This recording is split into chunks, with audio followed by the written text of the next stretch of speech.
E a gente tem que ter essa proteção. E eu não vejo isso não, sabe? Quando a gente sai por aí para ver essas fazendas aí, a gente vê umas barbaridadezinhas acontecendo.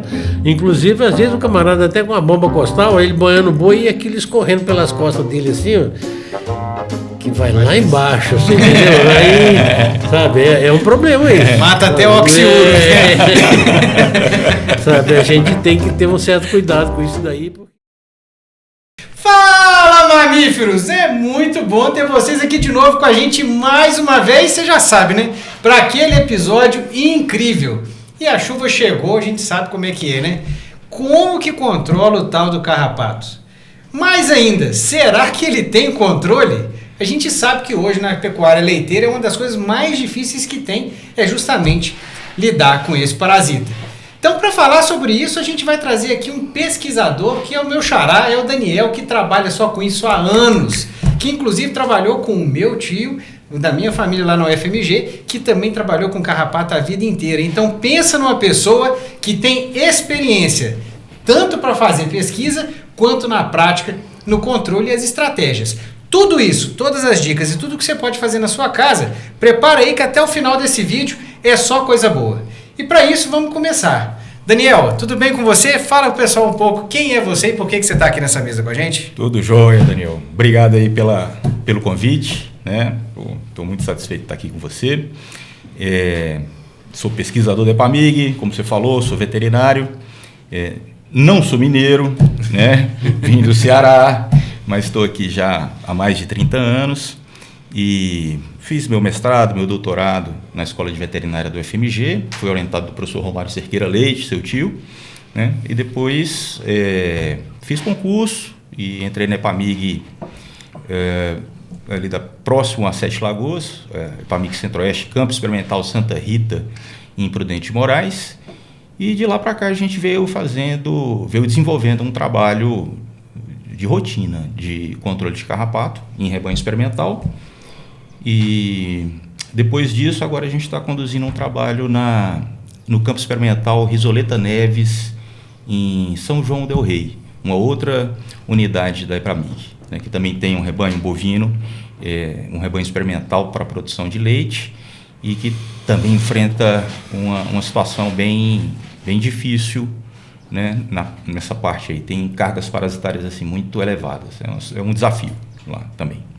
Beleza, bom demais ter você aqui com a gente conversando. Já tentamos outras vezes, já tem mais de ano que o convite foi feito a primeira vez, né? Mas até que enfim a gente conseguiu trazer duas pessoas muito importantes, pessoas com muita experiência para poder falar disso.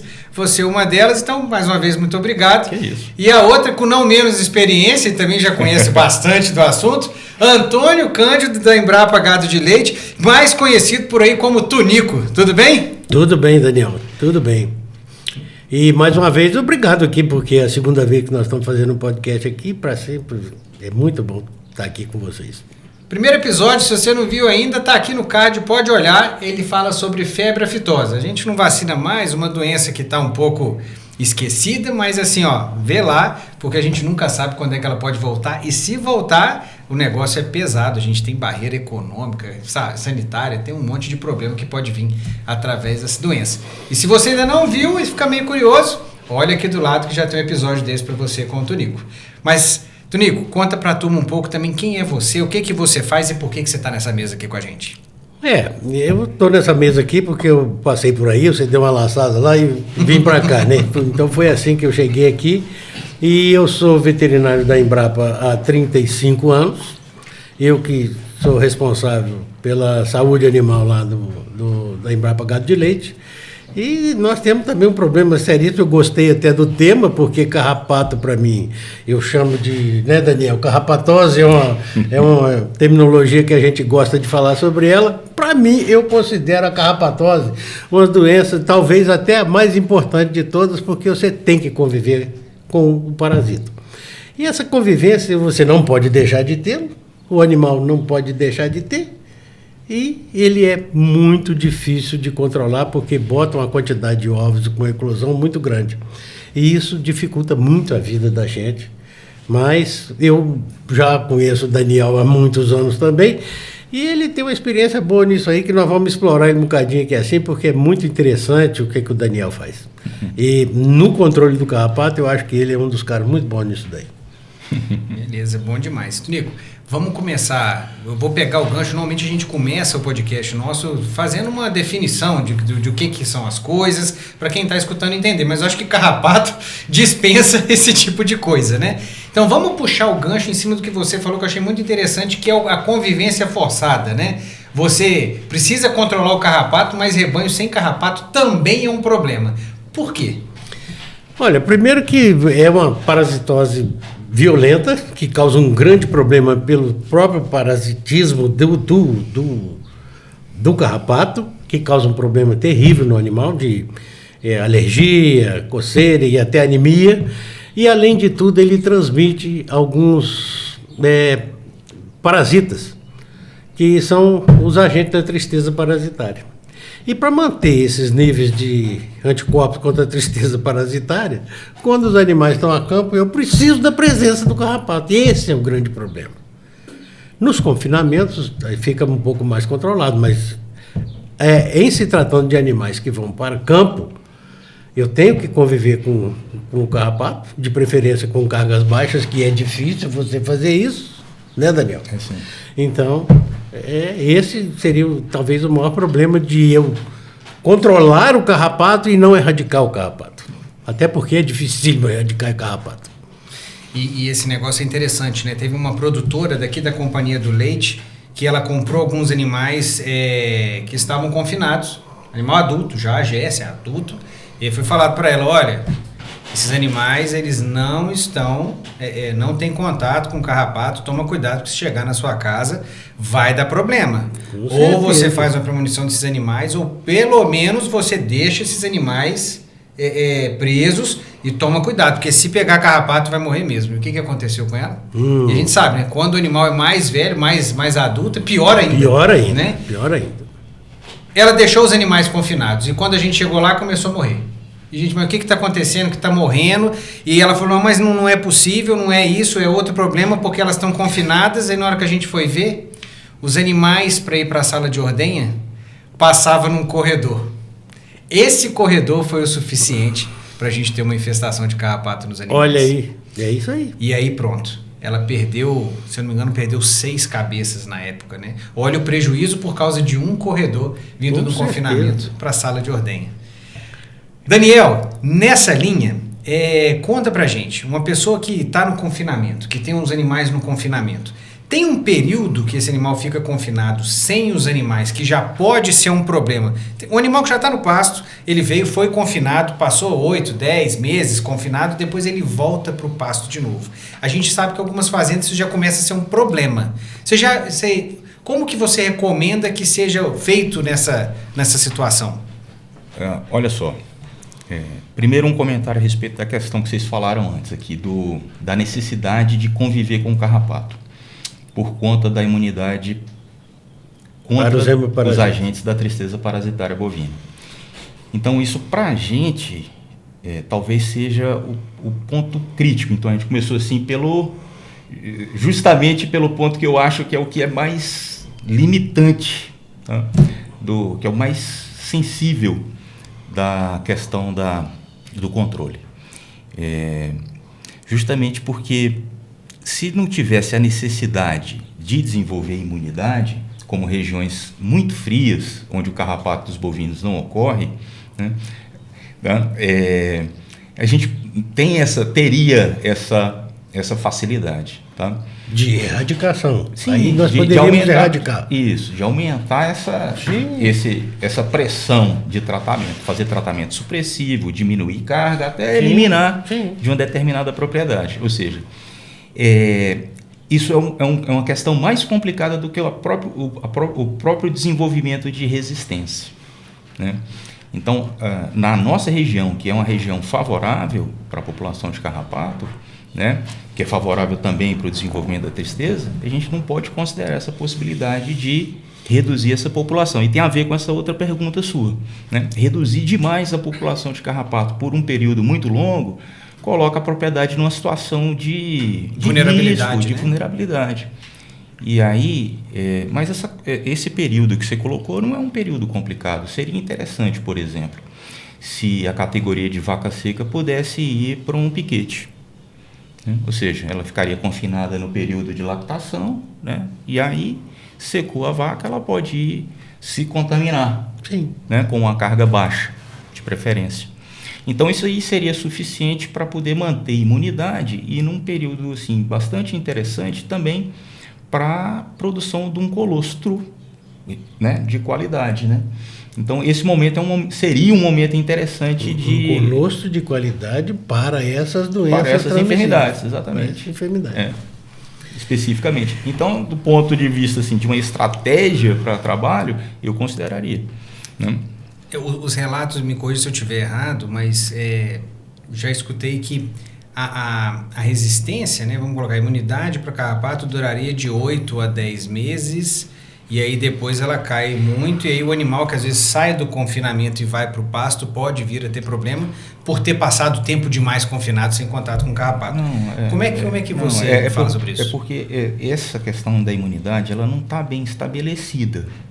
Teoricamente, ela é bastante duradoura, tá certo? Bastante duradoura é anos, teoricamente. Só que, assim, a imunidade para a tristeza parasitária, mais importante é a imunidade celular, mais do que a imunidade humoral.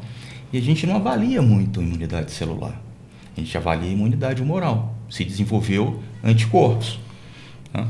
Então, inclusive entre, né, muitos pesquisadores, né, do Brasil e de fora, essa questão ela não está bem estabelecida. Como que se comporta a imunidade contra esses 3 agentes que têm características muito diferentes e tem variação de população muito grande entre regiões.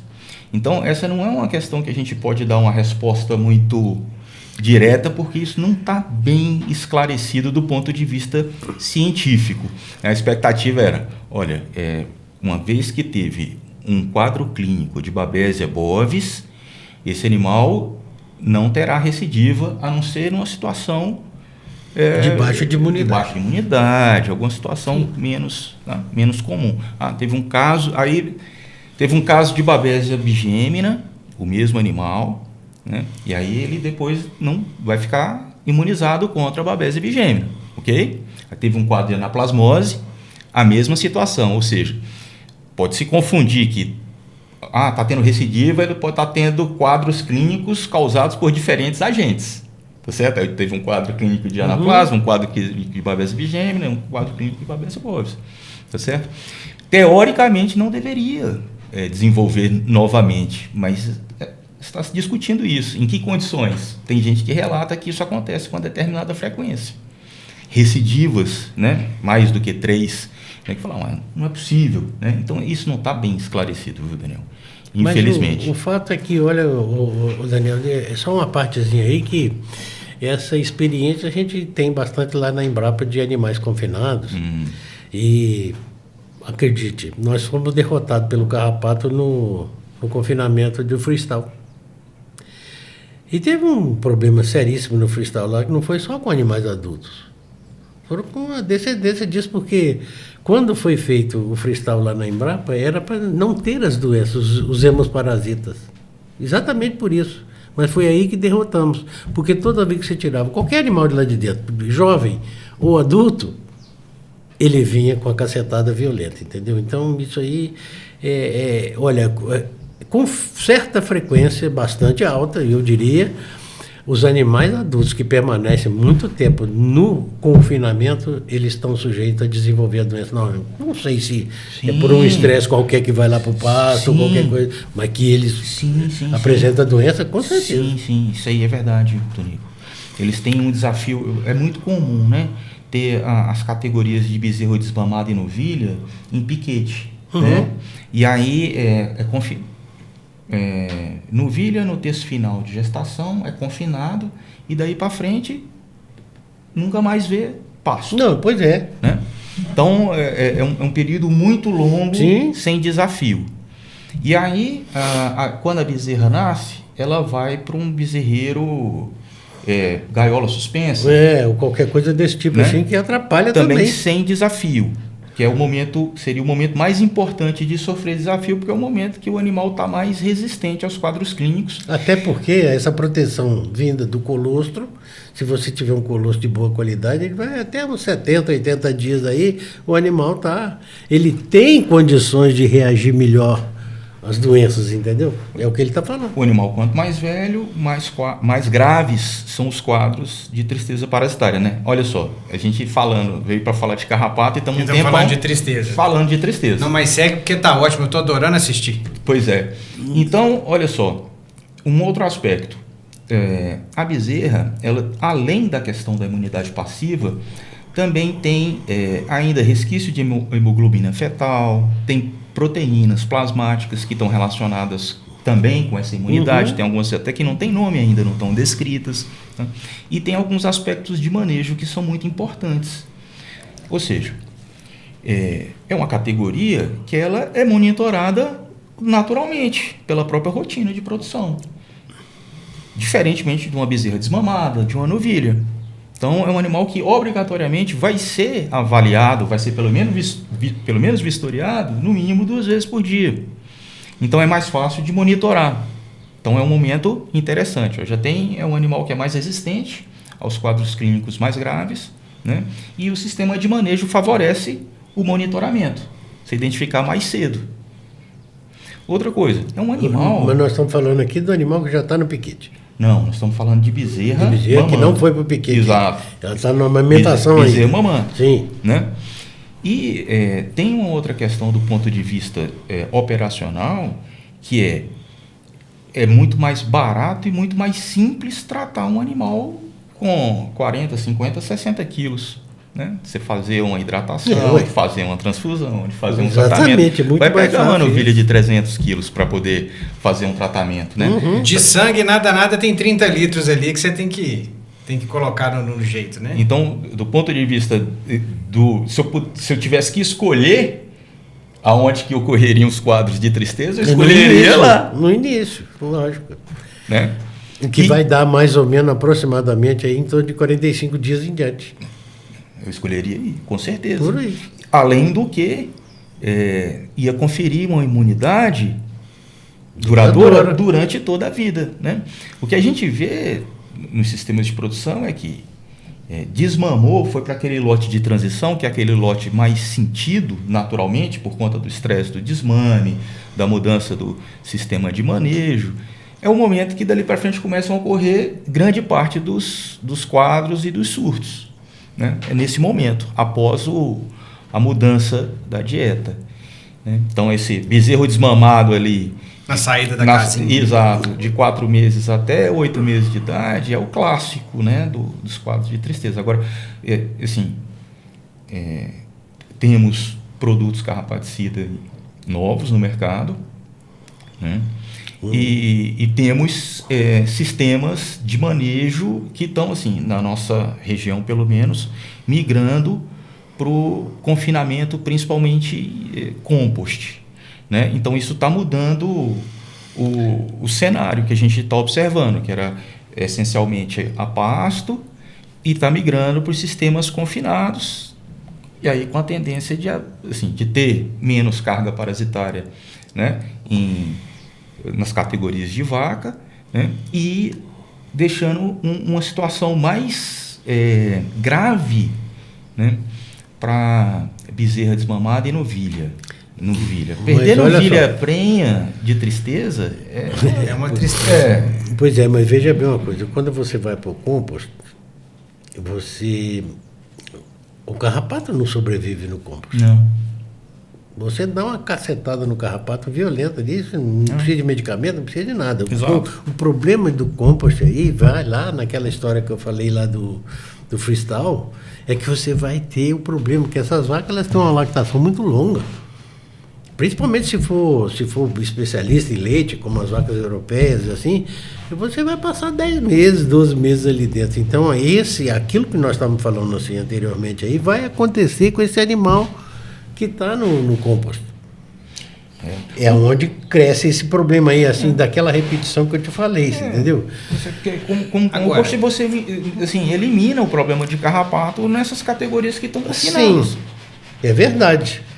O problema é quando você tem um animal jovem, também criado, fora do carrapato, que tem... Nós temos essa situação hoje no gado de leite, lá na Embrapa, sabe? Animais, o que nós estamos tentando fazer? Periodicamente nós vamos soltar esses animais e botar o olho em cima. É isso aí. Porque, na verdade, olha só, quando eu solto, eu vou ter carrapato. Eu tenho que ter que pelejar, lutar de todas as formas para ter carga baixa, para você não vir uma doença de hemoparasitas muito violenta.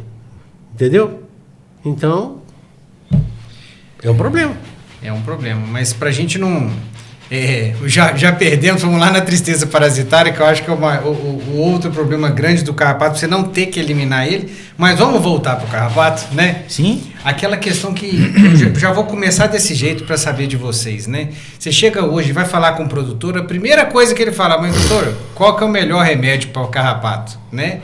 E vamos lá, o segredo... Não é só o medicamento, mas está muito mais na rotina e na disciplina, como o Tunico fala bastante, né? Uhum. Por onde que a gente começa? Vamos começar de quanto em quanto tempo? Como é que eu faço esse trabalho? Se vocês fossem explicar isso para o produtor, vocês iam começar por onde?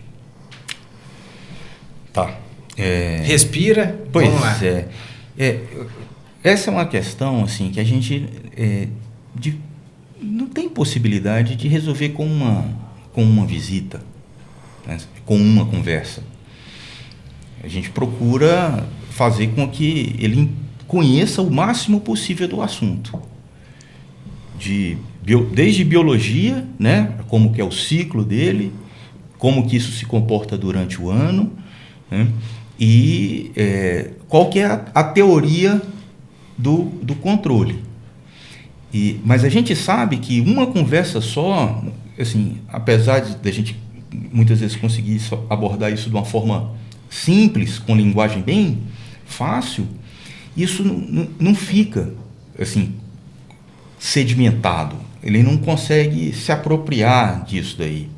Então, isso demanda, do meu ponto de vista, das experiências que eu tive, das fazendas que eu acompanhei, a gente precisa dar continuidade a esse trabalho, dar um acompanhamento. Não é uma coisa que a gente consegue fazer com uma visita. Não consegue, não. A minha pergunta foi mais no seguinte sentido, não assim, como é que você resolveria numa visita, mas é por onde que a gente começa. Igual você já deu a letra aí, né? Como é que a gente começa? Vamos lá, qual que é a teoria do controle do carrapato para o pessoal entender de onde que nasce toda a ideia? Então, assim, acho que o primeiro ponto para a gente... delimitar isso aí de uma forma simples é entender que o carrapato ele tem um período que ele está no ambiente e um período que ele está no hospedeiro, que é o bovino. Pode ser a vaca, o bezerro, qualquer animal. Então ele tem duas fases.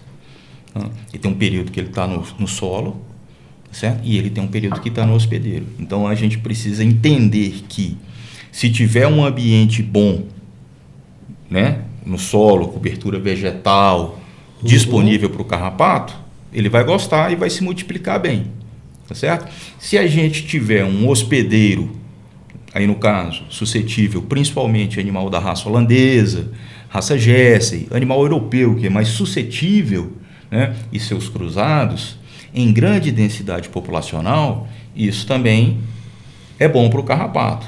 Então, você está fornecendo os dois ambientes que ele precisa.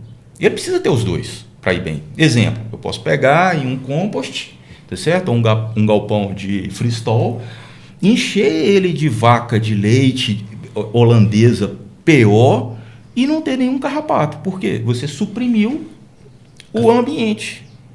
Não tem cobertura vegetal. Se uma teleógena, que a gente chama de jabuticaba, mamona, né? Que são os nomes populares, se ela se desprende daquela vaca no compost ou no freestall, ela não vai conseguir ovipor, ou se conseguir ovipor, colocar ovos, esses ovos não vão eclodir. Um outro exemplo, tem um sistema a pasto com gado Nelore, certo? Eu tenho ambiente disponível, tem bastante cobertura, proporciono bastante cobertura vegetal, mas estou disponibilizando um hospedeiro que é muito resistente, que a larva, né, o micuim, vai subir e não vai conseguir completar sua alimentação, porque a imunidade celular, né, do Nelore, ele é muito eficiente.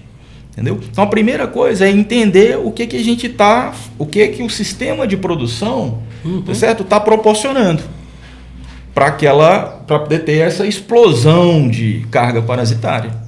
Porque isso quem cria, essa condição quem cria é o sistema de produção. Tá? Como que você organiza aqui dali é que vai favorecer ou não uma explosão populacional. Né? Então, eu acho que a primeira questão é o básico, é isso. Né? Tem um outro ponto importante, é que quando sobe o micuim, quando sobe aquele minúsculo, né? A larva. Você nem vê direito. Aqui exato, tem menos de 1 milímetro, né? 0,8 milímetro. Tá? Quando ele sobe no hospedeiro, aí no caso bovino, a vaca, ele vai se alimentar e vai fazer muda para outros estágios, até chegar na fêmea adulta, que todas aquelas grandes, jabuticaba, todas aquelas, a gente chama tecnicamente de teleógena, todas aquelas são fêmeas, né? Todas. O tempo para poder chegar aí é, em média, de 21 a 23 dias. Pode ser um pouco antes, um pouco depois. Depende de temperatura, umidade, isso aí está tudo relacionado, né? Mas aí, nesse caso, menos. Mas é o boi, porque como ele está num contato íntimo com o bovino, ele sofre menos influência do ambiente. Ele está mais relacionado com a temperatura do hospedeiro. Como ele está ingerindo sangue, ele não tem problema com umidade. Então, ele é um parasita, então naquele momento ele está num contato tão íntimo com o hospedeiro que ele sofre menos influência de fatores ambientais. Ele vai sofrer muita influência de fatores ambientais quando estiver no ambiente mesmo, quando estiver no solo. Então, isso quer dizer o quê? Que se tem uma fêmea que está se desprendendo, quer dizer que subiu uma larva. Né? Isso não aconteceu num passe de mágica. Não pode. Não apareceu no dia. Exato. Isso aconteceu e esse ciclo está se completando dentro desse período. O que leva em torno aí, de média, 22 dias. Exatamente. Então, se você vê um animal, uma vaca que está muito infestada na fase de teleógena, na fase de jabuticaba, quer dizer que ela esteve num pasto com muita larva há aproximadamente 20, 25 dias atrás. Então, o que você está vendo hoje é uma imagem que foi contaminado lá atrás. Exatamente. Então, e que, por exemplo, se eu pegar um animal, um rebanho que está muito infestado e confinar, botar num curral com piso sem concreto, vegetação? Exatamente. Em 25, 30 dias, esse some tudo. Vai estar limpo. Não vai ter nada. Tá certo? Sem aplicar uma gota de medicamento ou de antiparasitário. Naturalmente, esse ciclo vai se completar, vão se desprender todas. Tá certo? E se ela não está sendo reinfestada diariamente, aquilo ali vai permanecer limpo. É a mesma coisa que a situação do freestyle ou do compost. Então é muito importante entender que esse ciclo no hospedeiro ele tem um limite, tá certo? E você está vendo o tempo inteiro que tem carrapato nesses animais, é porque esses animais estão se infestando, todo dia está subindo larva. Todo dia uma leva de larva pega ele, então você vai ver tamanho de carrapato, tudo quanto é tamanho naquele animal. Exato. E a outra coisa que eu acho que as pessoas assim, perguntam muito é o período de sobrevivência da larva no pasto, no ambiente. Que aí vai variar muito com a temperatura e umidade. Aí ela fica muito vulnerável à baixa umidade. Período seco mata elas com facilidade. Período seco os ovos não eclodem, sabe? Então, o período de sobrevivência dela é maior durante o período com a temperatura mais baixa, com a temperatura mais amena.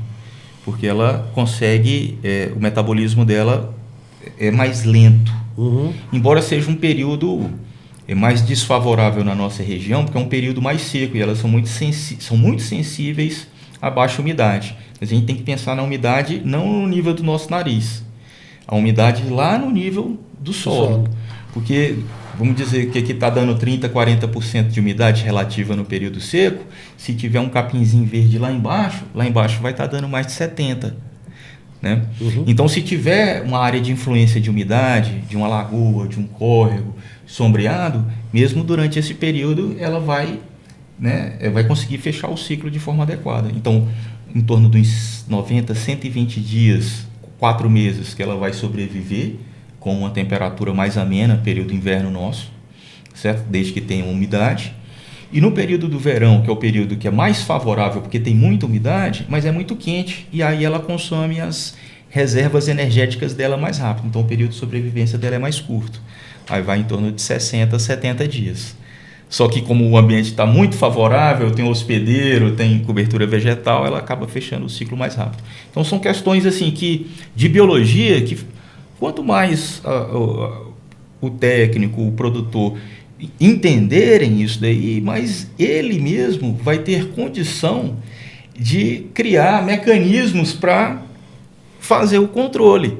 Ou seja, vai ser mais fácil dele trabalhar, ele vai ficar mais autônomo, menos dependente de uma assistência técnica ou até com receptores melhores para assistência técnica. Então, e quanto mais ele vivencia isso, ou seja, a gente leva esse tipo de informação e ele consegue ver isso no rebanho, na propriedade, aí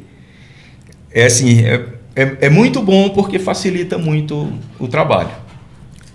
Eu acho que você falou algumas coisas muito importantes e para a gente fazer vamos botar um breve resumo até o momento, né? O que é importante a gente lembrar do conceito do carrapato, do controle e tudo mais para levar para a vida, né? O carrapato, a partir do momento que ele sobe no animal, de 21 a 23 dias, que ele fica nele até ele conseguir virar a jabuticaba, né? Virar aquela estrela. O estrela, na verdade, está mais ligado até a cavalo, mas o pessoal também eu já vi usar para falar de bovino, né? Mas está mais ligado a cavalo. Então, aquela jabuticaba mesmo, e ela cai, ela vai eclodir lá no pasto, né? Então, se você está vendo isso, significa que há 20 e poucos dias atrás, a gente teve essa infestação. Então, essa é a primeira coisa que a gente tem que saber para quebrar o ciclo, né?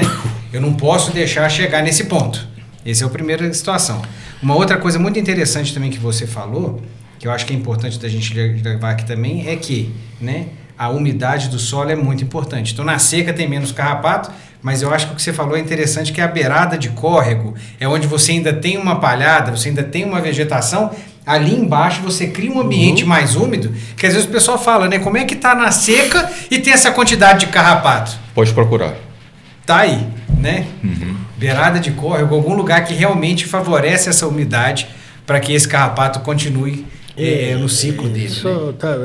Só para um esclarecimento para a gente perguntar, né? Porque o carrapato do bovino, que é o bófilos, né? Ele tem 4 gerações por ano. Isso é importante a gente saber isso, porque nós vamos na seca, nós vamos ter uma geração da seca. Sim. Entendeu? Isso mas com uma carga bem mais baixa. E uma outra coisa que eu queria chamar a atenção, quando ele falou do micuim, que é verdade, o micuim é muito difícil você ver ele. Você não olha para um animal assim, você observa, não, ele está cheio de micuim. Não, você vai ver outras fases, outras larvas maiores quando está visual. Se prestar muita atenção e tiver com a carga alta. Exatamente. Entendeu? Então isso aí. E mais uma coisinha só para poder esclarecer, é o que você falou aí do carrapato do cavalo.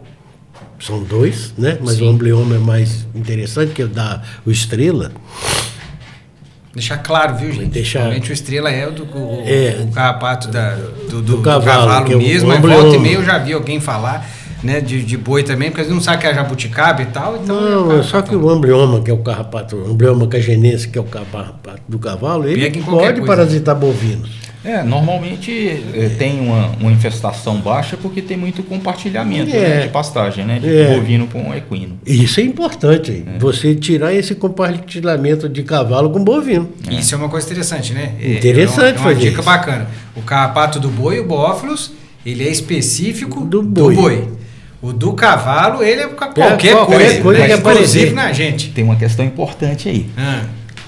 O carrapato do bovino, embora a gente não veja com frequência parasitando o equino, ele também parasita o equino. Tá certo? O micrópolis também parasita o equino e ele é o vetor da tristeza dos equinos, de uma das espécies, que é a que a gente chama de Theileria equi. Tá?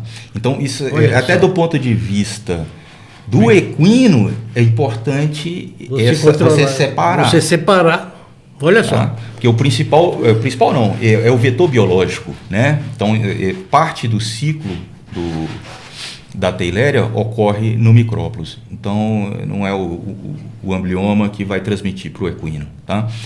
Então, a Theileria equi, ela é transmitida pelo micrópolis e a Babesia cabali pelo Dermacenta ornitens, que é o carrapato da orelha do cavalo.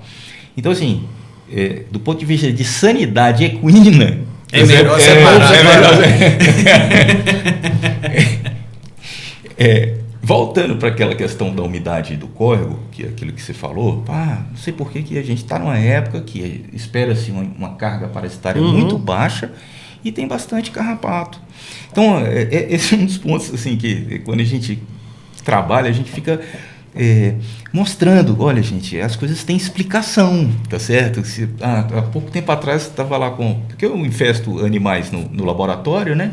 E aí uns bezerrinhos Jesse estavam com umas teleógenas e não eram para estar. Né? Aí a gente pegou o operador, as bolsistas, fomos conversar. Gente, alguma coisa aconteceu, tá certo? Não foi mágica, né? Como foi que... Porque tava tudo... Não foi o Espírito Santo. Não, alguma larva subiu aqui. E foi há quanto tempo atrás? Né? Foi há tantos dias. Então foi na época que a gente infestou aqueles outros, né? A gente tem que saber investigar, identificar aonde e por que isso está acontecendo. E aí tem um caso interessante, que é um rebanho, 2 lotes, vacas em lactação, mesma sala de ordenha, mesmo trato, 2 lotes do mesmo rebanho, período do trato, ou seja, cada uma numa área, num piquete, com sombra, uma com bebedouro e coxo. O outro lote com coxo, sombra, mas a água era num córrego.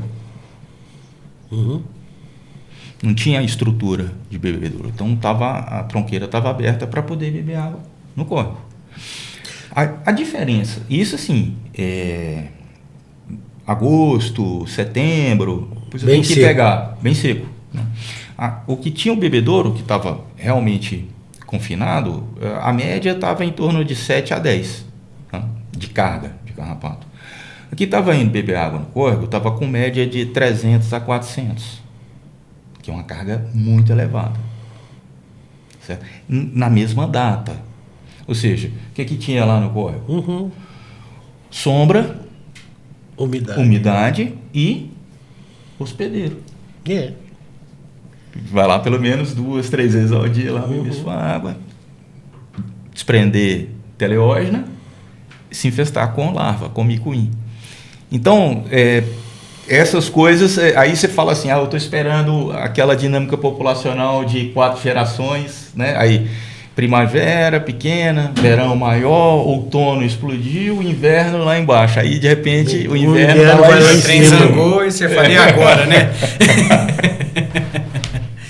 Essa aí é bem interessante mesmo. E aí, no final das contas, a gente já vendo essa parte do ciclo, de como funciona e tudo mais, qual que é a estratégia? Nesse caso, botar um bebedouro já ajudava bastante, né? Excelente, é isso aí. Mas a gente acaba chegando de uma forma ou outra no tal do carrapaticida também. Já entramos nisso ou tem mais alguma coisa para a gente poder falar antes? Eu acho que podemos. Do ponto de vista de conceito de controle, quando a gente fala em controle estratégico, a ideia é você conseguir, por um período igual ou superior o de sobrevivência de larva na pastagem, fazer tratamentos em intervalos regulares para que todas as larvas que subam, elas sejam submetidas a pelo menos um tratamento, entendeu? Ou seja, esse período tem que ser um período em que quem não conseguiu hospedeiro morreu de fome. Então a ideia por isso que se fala em 4 meses de banho em sequência, dependendo do tipo de princípio ativo, produto comercial, né? Teoricamente, Daniel, explica para o pessoal qual é o princípio do controle estratégico, para depois a gente falar do tático. Então, é justamente esse. Esse período é importante que as pessoas vejam esse período e até onde é que eu vou fazer o estratégico junto com o tático. É porque o intervalo entre tratamento vai depender do produto, Sim. né? Porque se for banho, se recomenda muito 21 dias. Pode-se trabalhar com menos que isso, eventualmente. Agora, se for trabalhar com um por um, vai seguir recomendação de bula, 30, 45 dias de intervalo. Depende do tempo que ele vai estar fazendo efeito. Então, ele tem a teoria é justamente essa. Tem que ser aproximadamente 4 meses de tratamento. Por quê? Se todo rebanho ele é submetido a um período de tratamento que todas as larvas que subiram foram submetidas a um tratamento, aí é aquela questão, né? Eficaz, né? Ele tem que ser eficaz. Aí é abre outro parênteses, tá certo? Mas vamos considerar que seja um tratamento eficaz, teoricamente. Todas as larvas que vão subir no hospedeiro vão ser submetidas a um tratamento carrapaticida e vão ser eliminadas, que não acontece de fato, né? Mas, teoricamente, essa é a ideia. Todas que vão subir vão morrer com o tratamento. E as que não conseguiram hospedeiro, que ficaram no ambiente, né, vão morrer por exaustão de reserva energética, de fome. Não subiram, não conseguiram hospedeiro. Então, a teoria do tratamento estratégico é esse aí, você fazer uma sequência de tratamento em intervalo regular por um período igual ou superior ao período de sobrevivência de larva na pastagem. Com isso, a gente conseguiria, teoricamente, dar uma quebrada no ciclo. A questão é, realmente, a gente tem poucos produtos que têm uma eficácia muito elevada, capaz de proporcionar isso daí. E aí, os táticos são fundamentais para poder fazer o acabamento do controle. Então, eu acho que era isso que precisava falar antes de falar de produto. Mas vamos lá então. Quando eu estou fazendo o tratamento, eu estou fazendo o tratamento tático, por exemplo, eu vou usar o mesmo medicamento que o outro, eu vou trocar a base, como é que... Explica para o produtor assim, ó, o que a gente vai fazer com os dois, com o estratégico e com o tático.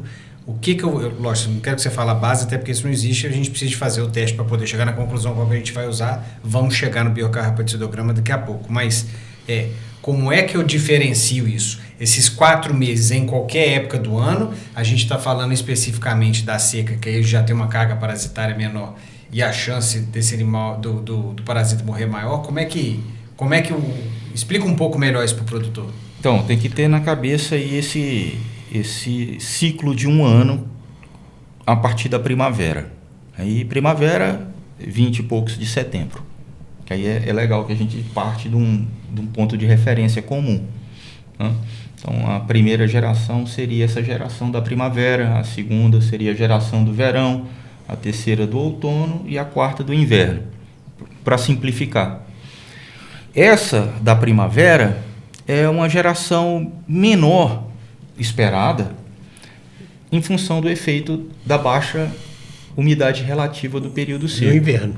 Então, assim, cada geração ela é consequência do clima sobre o ciclo da estação do ano anterior. Então, ali a primavera é consequência do inverno, certo? O verão já é consequência da primavera. Sim. E a explosão da terceira geração no outono já é consequência de uma condição extremamente favorável do verão, né? Que tem uma temperatura elevada e muita disponibilidade de umidade. Então, isso veio dos australianos, que fizeram muitos estudos de campo, excelentes, e que estão numa latitude muito... Assim, a gente está na mesma latitude, então muitos dos estudos... A gente aproveitou muito dos trabalhos deles, e são muito competentes, foram trabalhos muito bem conduzidos. E aí, a época do ano que se recomenda essa sequência de tratamentos é a partir da primavera. Tem o do John, da Embrapa, a partir do dia 15 de outubro. São 6 a 8 tratamentos com intervalo de 21 dias. Mas olha só, eu não quero polemizar aqui porque nós estamos numa coisa que não tem muito tempo. Mas já polemizando? Já polemizando. Eu acho, você não acha razoável que você comece a fazer esse controle no inverno? Onde eu posso, a minha cacetada no carrapato vai ser muito mais eficiente, porque ele está pequeno, população baixa, mais sensível, e dependendo de onde você estiver, a umidade relativa é importantíssima nisso. Porque... Você tem uma umidade relativa, por exemplo, Sete Lagoas, que você está lá, que é baixíssima. Pois é. Mas você vai lá para o norte, na zona da mata, por exemplo, é alta para danar. Pois é. Tem que olhar com muito cuidado a realidade de cada região. Pois é, né? Isso aí. Porque, né, assim, subir um pouquinho a latitude ali, foi ali para o Mato Grosso, né? Ali vai chover 1.800, 2.000 milímetros, com temperatura quente o ano inteiro. Então, assim, tem que ter cuidado, né, com essa questão. Para a gente aqui, o inverno, ele ainda sofre, assim, a gente ainda tem reflexo do verão, né? Você vê que aquele pico da terceira geração no outono, ele entra no inverno. Ele entra, se tiver a pasto, a gente ainda está com pico de terceira geração em junho, descendo para julho. Então, assim, você vê... queda, né? Vai ter queda em agosto. Tá certo? Isso, Então, é por isso que isso vai mais para a primavera, mais do que porque tem essa... Isso às vezes confunde. Tem gente que fala, poxa, ainda tem muito carrapato em junho, sabe? O inverno começou, né? E aí cria uma certa confusão. Então, esse período, Tonico, de uma forma em geral, para essa região central nossa, de uma forma geral, tá certo? É interessante começar nesse período, que realmente é o momento que você está com baixa. Não, mas eu concordo com isso, até porque a umidade relativa dessa região que você está falando, ela é baixa nesse período. Sim. Ela é muito baixa. Sim. Aí você já pega uma coisa que já está formada para você. Então, a ideia disso daí, Daniel, é justamente, ou seja, tem um desafio baixo, mas essa primeira geração ela é responsável pela segunda, que é responsável pela terceira. Então, é um momento em que você tem condições de atuar para evitar que as outras sejam sucessivamente maiores. Essa é a teoria, é o que foi proposto lá, é o que foi proposto aqui, e é o que, naturalmente, a gente continua recomendando, com alguma variação. E o período da terceira geração, ou seja, chegando lá no outono, a partir de março, é que seriam os tratamentos táticos, porque é muito frequente, é muito comum que só os tratamentos estratégicos sejam suficientes. E aí é importante que essas expectativas sejam alinhadas para não ficar frustrado, porque vem o técnico, vem o produtor, fiz um estratégico perfeito, aí chega lá na terceira geração, explode. Fala, não funciona. Não, é que se você também não tivesse feito, você não sabe como é que ia. A coisa poderia estar... A tragédia podia ser maior ainda. Exatamente. Mas dificilmente a gente consegue eliminar a necessidade de tratamento tático. Tá vendo? Olha como é difícil essa doença. Eu tenho razão, rapaz. Essa é a pior doença que tem. Olha só que confusão na tal da carrapatose, Nossa, né? Carrapatose. E a gente está falando de tratamento, e esses tratamentos, normalmente você vai fazer hoje, né? Mais comum ainda, né? Banho mesmo, com aspersão, não é isso? Ou utilizando o Puron. Existem aí algumas outras técnicas de banho mesmo, né? De imersão, não é isso? Você vai usar banheira de imersão para poder fazer. Eu acho que já está entrando em desuso na maioria dos lugares. Hoje, as que eu já vi mais, tem muita no Rio Grande do Sul ainda, né? Alguma coisa, mas eu acho que também o pessoal não está usando tanto mais assim, por toda a questão ambiental e a quantidade de produto. Tem algumas outras coisas. É a melhor forma de dar um banho, até onde me consta, mas em compensação também tem outras desvantagens muito grandes, né? Com relação a esses métodos, para daqui a pouco a gente entrar no tipo de produto, né? Que eu vou escolher, o que a gente fala com relação a esse ponto? Aí tem uma questão que é depois da tristeza é o outro ponto crítico, que é o desenvolvimento de resistência, que a população de carrapato, a gente desenvolve resistência de uma forma muito acelerada. Então, a disponibilidade de produto, principalmente para a categoria de vaca em lactação. E aí, se a gente tem poucas alternativas para gado de corte e para gado solteiro, né, de sistema de produção de leite, para vaca em lactação a gente fica numa situação mais complicada ainda por conta de recomendação mesmo de bula. O produto não é recomendado para vaca em lactação, né? Ou o período de carência é muito longo, é difícil o produtor fazer o descarte. Uma coisa é eu pegar, por exemplo, aplicar um antibiótico, qual o percentual do rebanho que está passando por um tratamento com antibiótico? 5% do rebanho, dependendo do rebanho. Aí você vai fazer um tratamento antiparasitário, você trata tudo. É outra coisa diferente, né? sabe? Exato. Até porque, olha, você não precisa nem de falar em tempo de tratamento com antibiótico. Você vai tratar no máximo aí, é até alto a porcentagem que você falou de 5%. Mas quando você vai para um antiparasitário, é todo mundo. Exato. E como é que você faz? Você fica entre a cruz e a espada. Você está tratando uma mastite, está tratando uma retenção de placenta. Mas você tira o leite fora aí, você acaba é com fácil outro de animal. Você contornar esse período de carência, esse descarte, né? Agora, se você faz, vamos dizer que faça 50% do rebanho, é o tamanho do prejuízo, né? Como é que você vai fazer 3 dias de carência? De tudo. De né? tudo. Perder 10% da receita. Inclusive você já cai num outro problema, que é um problema ambiental. Vai descartar isso como? Né? Então, realmente, esse ponto da categoria de vaca em lactação... Quando você está falando vai descartar isso como, nós estamos falando de descartar no leite. Isso. É isso. Isso. Quando ele falou isso, é bom esclarecer, porque você vai descartar o quê? O leite. Carrapaticida, né? Não, é o leite. É o leite. É o leite. Pensa bem, você pegar 50% da sua produção e jogar fora. Aonde você vai jogar? Pensa bem isso num córrego. Não pode. Tragédia. Não pode, é uma tragédia. Então, assim, esse ponto específico, e pra gente aqui em Minas Gerais, né, que faz parte da cultura, né? O leite está presente nos 853 municípios de Minas Gerais, né?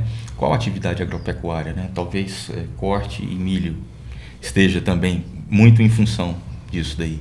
Então, mais do que valor bruto de produção, né? Ocupação, emprego, mais de 1.200.000 empregos, né? Na produção, né? Setor primário. Então, Minas, né? O queijo, qual que é o que representa Minas? Né? Qual que é o símbolo de Minas? É o queijo. É o queijo. Quando você pensa em mineiro, é queijo. Né? Então, então tem todas essas questões, além de ser uma cadeia produtiva relevante do ponto de vista financeiro, tem a questão de proporcionar uma condição adequada, né, de vida para as pessoas, e ainda tem questões intangíveis aí relacionadas à cultura, né? Então, assim, poxa, leite, né? Vaca de leite é um problema seríssimo para a gente controlar carrapato, porque é uma categoria que geralmente em pasto é manejada com alta taxa de lotação, com uma composição racial que tem muito grau de sangue europeu. Então, tem risco para elevadas cargas parasitárias pelo carrapato e pouquíssimas ferramentas para a gente trabalhar. Então, o banho por aspersão, embora seja muito trabalhoso, tem um custo operacional relativamente alto, ele ainda precisa ser considerado como uma alternativa, porque os produtos puron e injetáveis geralmente não têm uma eficácia do que a gente tem disponível hoje.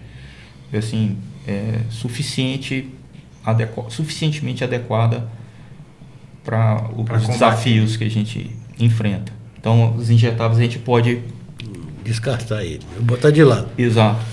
Tem aí princípios ativos, aí, as lactonas puron com descarte zero também, certo? Temos dificuldade.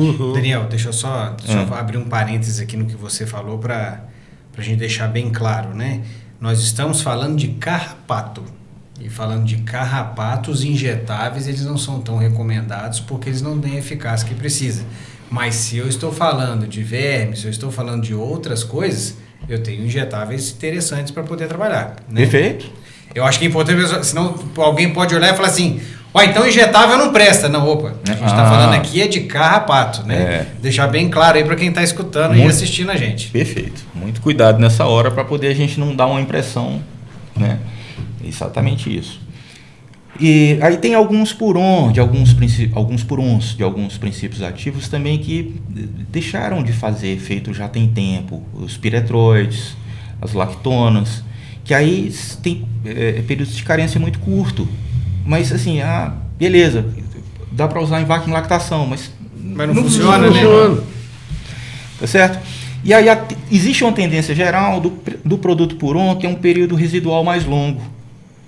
Não é isso? E com isso também ter alguns prazos de carência mais longo. Então é difícil a gente pegar assim só por apresentação, porque tem os princípios ativos de cada um e a gente tem que ficar atento para isso daí.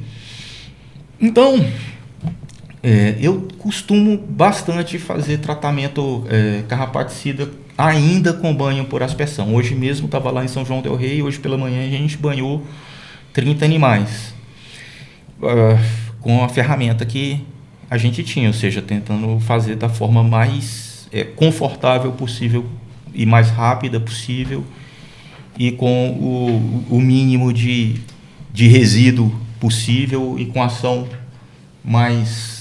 o maior possível.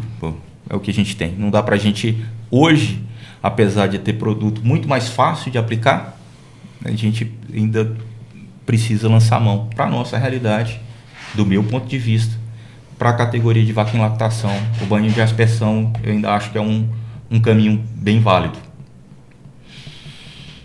Mas dá trabalho, mas é a forma que tem aí que mais vai dar resultado. É uma das que mais vai dar resultado. É uma das que a gente tem mais adequadas para a categoria hoje, ainda. Tunico, você que lá na Embrapa participou das pesquisas de tudo, até a metodologia, né, de qual bomba utilizar para fazer uma aspersão bem feita, para não ter que usar bomba costal, que você mais benze os animais, né? Eu já assisti palestra sua dessa maneira, né? Mais benze animal do que de fato faz o trabalho, né? Como é que foi a sua experiência de utilização do banho de aspersão bem feito? Explica o pessoal um pouco como é que é o mecanismo e como é que você vê isso no campo mesmo, no manejo do dia a dia.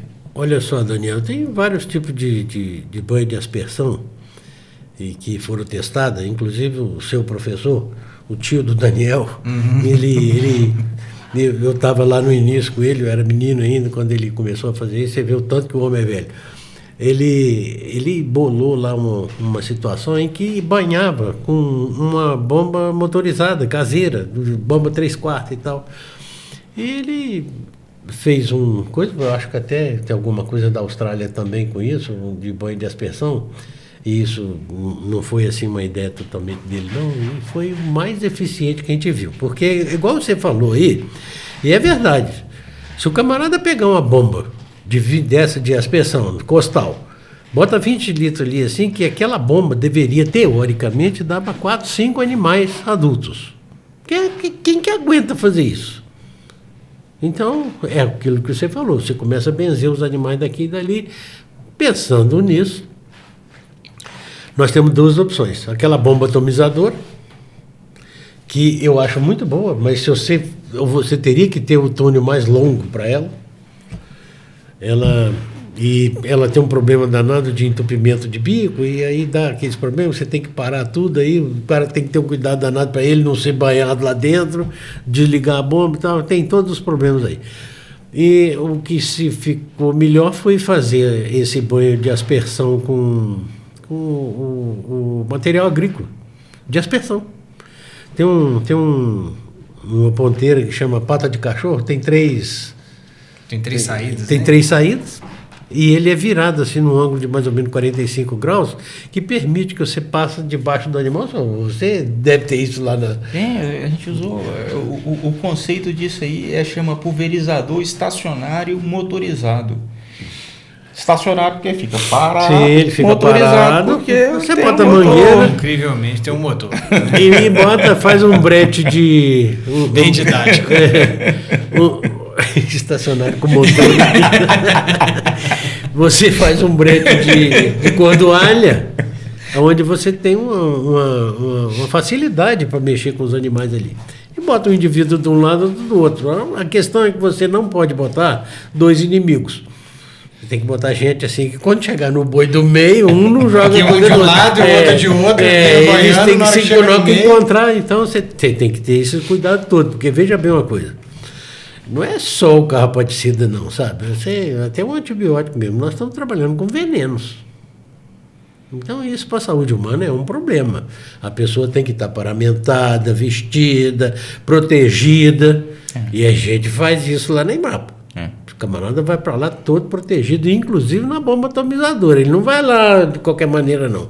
Tem todo o EPI dele para poder fazer isso, exatamente porque nós estamos trabalhando com produtos perigosos.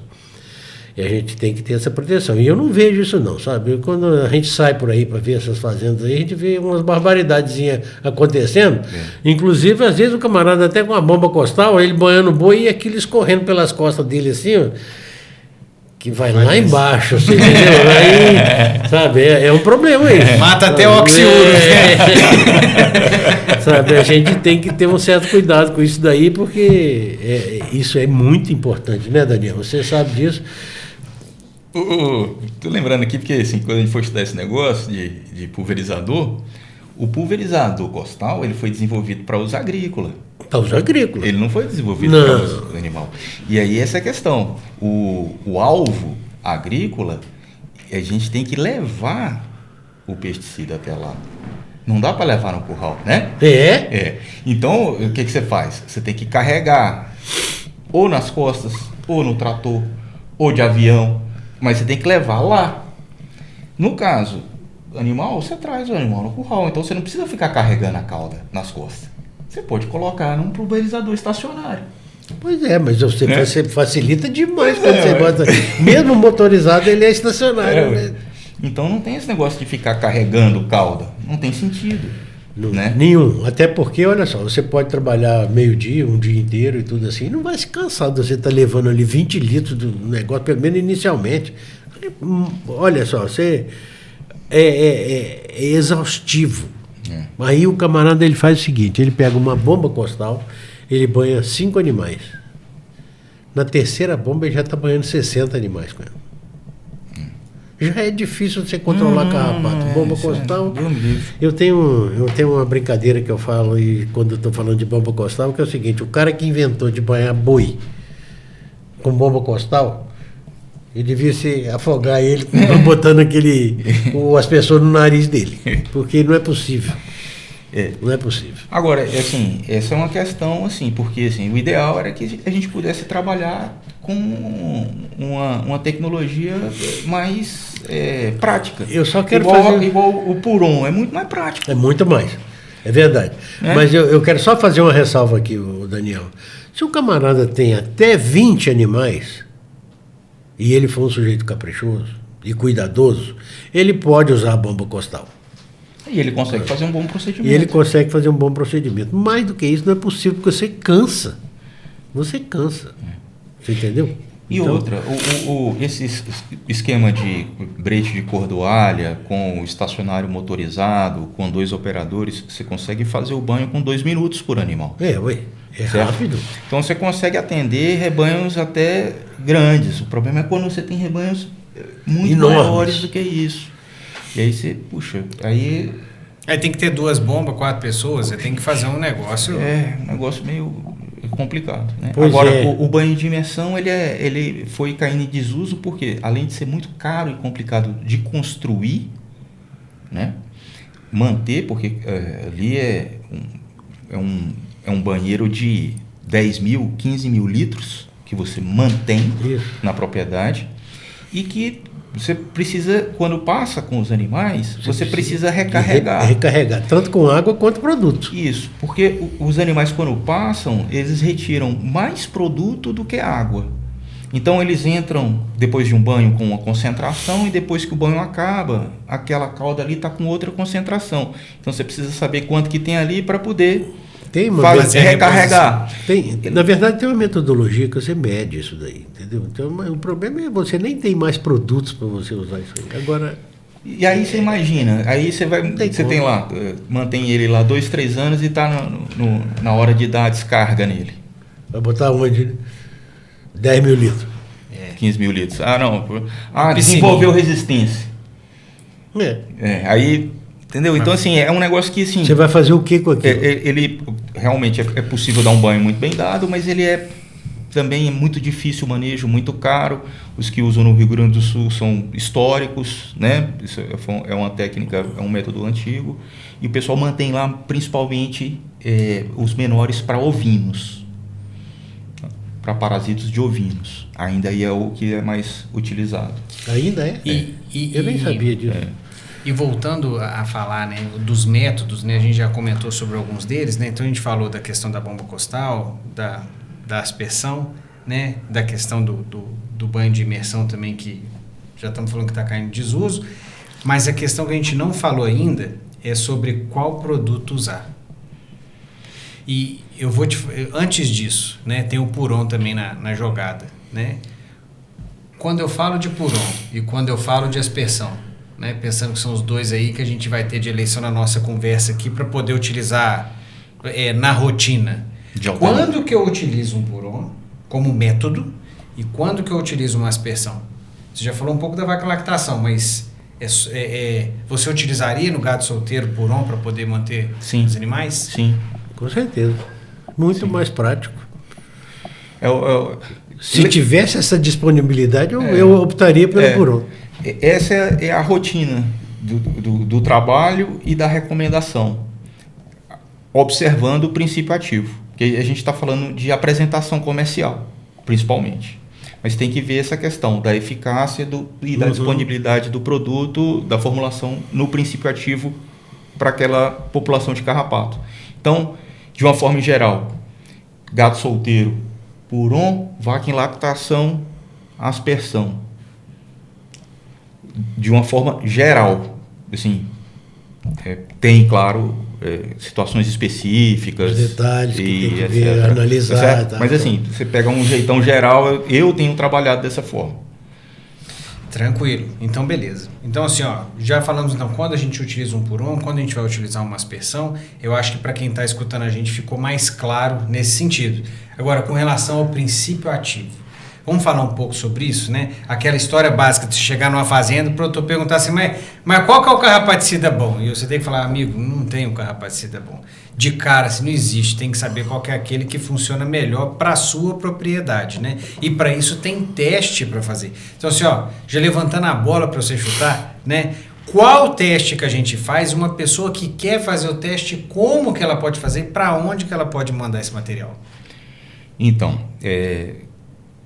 eu acho que eu percebo que é uma ferramenta pouco utilizada, poderia ser muito melhor aproveitada.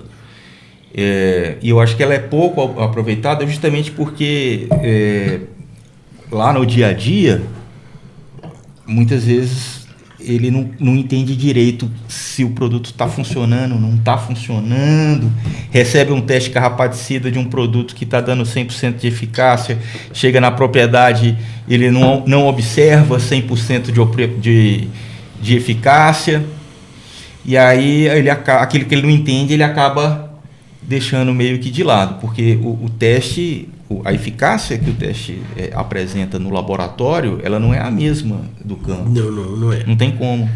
No laboratório a gente está avaliando um outro estágio de desenvolvimento com um tipo diferente de tratamento com o mesmo princípio ativo, certo? Então, o importante do teste de eficácia é o ranqueamento dos produtos, qual que está sendo o mais eficaz e o menos eficaz. Isso é mais importante, mais relevante do que, embora seja importante também, o percentual de eficácia. Tá certo? Mas essa classificação, né, você fala assim, esses dois aqui são o que a gente vai indicar e vai entender quais são os princípios ativos que estão funcionando naquela propriedade. E aí fazer os testes carrapaticidas anualmente vai permitir tanto o produtor quanto a assistência técnica entender como que essa suscetibilidade está se comportando com o passar do tempo. Então ele é muito importante ser feito de forma contínua. Todo ano fazer para poder ver, mudou, não mudou. É um teste que tem uma sensibilidade baixa, ele tem uma variação grande. Então, na hora de interpretar, você precisa saber o que considerar e o que relevar naquilo dali.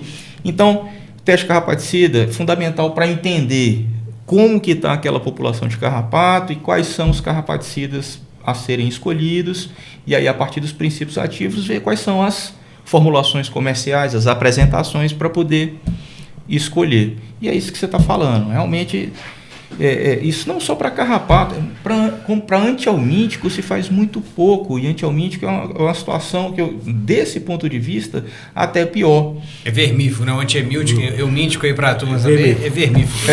O vermífugo. Por quê? Porque, poxa, o verme é interno, você não vê se funcionou ou se não funcionou. E aí você se não faz teste de eficácia, você pode estar trabalhando com um produto com 0 de eficácia. E aí, o que você está fazendo? Está só gastando dinheiro fora com o produto, tendo um custo operacional altíssimo para poder tratar esses animais, mais resíduo, e não está aproveitando, tendo benefício nenhum. Olha só, mas isso é muito comum. Você está aplicando um medicamento que não está tendo eficácia nenhuma, porque não faz um teste para verificar se o produto está funcionando. O carrapato, como ele é externo, você ainda consegue qualquer pessoa ainda consegue ter alguma ideia do que está acontecendo. No caso dos vermes internos, isso fica Mas eu já percebi uma coisa no caso dos carrapatos, que é o seguinte: é muito interessante você ter uma opinião técnica para isso aqui, que nós estamos tentando falar de uma forma que fosse entendível para as pessoas, é porque, olha, nós temos poucas bases aí para combater carrapato. Eu queria 6 ou 7 bases que nós temos hoje. Por aí. Olha só, são muito poucas bases para poder fazer isso.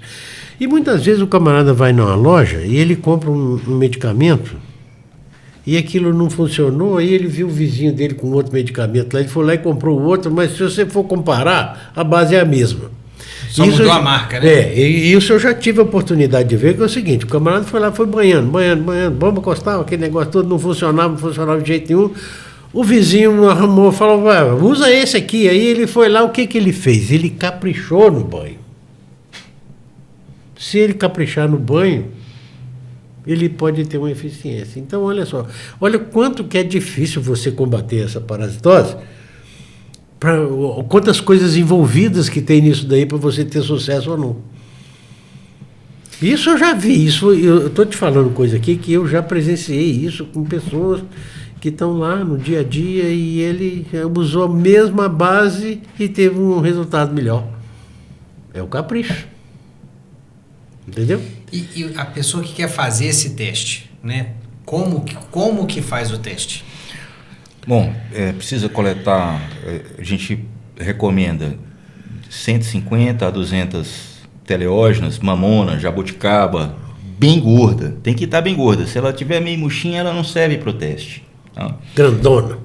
Tem que estar bem roliça, engurgitada. Para poder a gente avaliar em torno de 8 a 10 bases no laboratório. Eu fiz uma circular que a gente pode disponibilizar, que tem endereço, tem a forma de acondicionamento, quanto tempo que você pode deixar na geladeira, tá certo? Esse material. O principal problema desse envio para a gente é o tempo de correio. E isso a gente precisa, e aí a gente atende. A gente faz isso, a Embrapa de Leite faz o teste, Federal de Goiás faz também, se não me engano, Uberlândia faz também. Então, assim, a gente já pode colocar assim, certeza. Embrapa Gade Leite e Epamix Centro-Oeste, ali pertinho de Belo Horizonte. Mas aí a gente tenta sempre dar uma atenção com relação a esse prazo. A pessoa entra em contato, a gente, vamos tentar fazer o máximo possível para você enviar isso na segunda-feira, chegar aqui na quarta-feira, se conseguir trazer, enviar, aí a gente pede para colocar numa caixa de isopor com um gelo reciclável, porque aí ela demora mais tempo para poder fazer oviposição. Explicando, se ela começar a colocar ovo, eu não consigo fazer o teste. Entendeu? Esse aqui é o problema. Então, se ela ficar muito tempo em trânsito, ela vai começar a colocar ovo e aí a gente não consegue fazer o teste de eficácia. Esse é a dificuldade maior que a gente tem, que a gente sempre tenta dar uma atenção para poder chegar a um material de boa qualidade. Aí a gente faz o teste e em 40 dias sai o resultado. É muito bom falar isso. Em 35, 40 dias, porque às vezes as pessoas mandam para um laboratório e quer a resposta daí a 5 dias, entendeu? Então isso é uma coisa importante para explicar, que o teste é demorado. Então tem que ter paciência para isso. Explica só para ele por que se ela começar a botar os ovos, você não pode fazer o teste. Porque a gente avalia a oviposição. Porque se, por exemplo, o produto for 100% de eficácia, essa é uma das questões, né? Pode falar. Não, é porque você tem que pegar o bicho e mergulhar ele no produto. No produto carrapaticida. Então, se ele tiver feita a postura, eu vou mergulhar o quê? O ovo?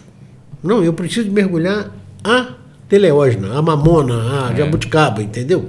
Então, ela não pode botar ovo antes de ele entrar no laboratório. E outra, a gente avalia a oviposição, a gente avalia os ovos. Sim. Porque se o produto, às vezes, ele funciona de uma forma, tem uma eficácia tão elevada que ela não ovipõe, ela não coloca ovo. Entendeu? Então isso entra nessa avaliação. A quantidade de ovo que ela coloca, a gente também avalia. É critério. Também é critério. Então é por isso. Ela não pode iniciar. O aspecto do ovo. Sim. Então, você que está escutando a gente, então o link vai estar aqui na descrição do vídeo para você. No Spotify a mesma coisa, para você ter acesso a esse material de como enviar esse documento, de como enviar esse material, para onde você pode enviar da melhor maneira possível. Porque eu tive esse problema aí, Daniel. Quando eu estava em Goiás, eu trabalhava numa fazenda que estava com uma infestação assim desesperadora, entende? Não tinha mais o que fazer. Eu tentei mandar material de Goiás, tentando mandar para a Embrapa, né? E, rapaz, um trabalho danado para conseguir coletar esses carrapatos. Aí, no final das contas, a primeira vez eu não demorei para colocar na geladeira, o negócio já não funcionou. Aí eu voltei na propriedade, fiz de novo, mandei, e aí no meio do caminho chegou lá, o material já tinha passado do ponto, né? Então, olha com carinho, porque o resultado é muito bom, mas a gente tem que tomar cuidado, muito importante, né? Tem que tomar muito cuidado para a coisa poder fluir. E vocês, não sei se vocês perceberam, mas nós já estamos aqui há 1 hora e alguma coisa conversando sobre isso.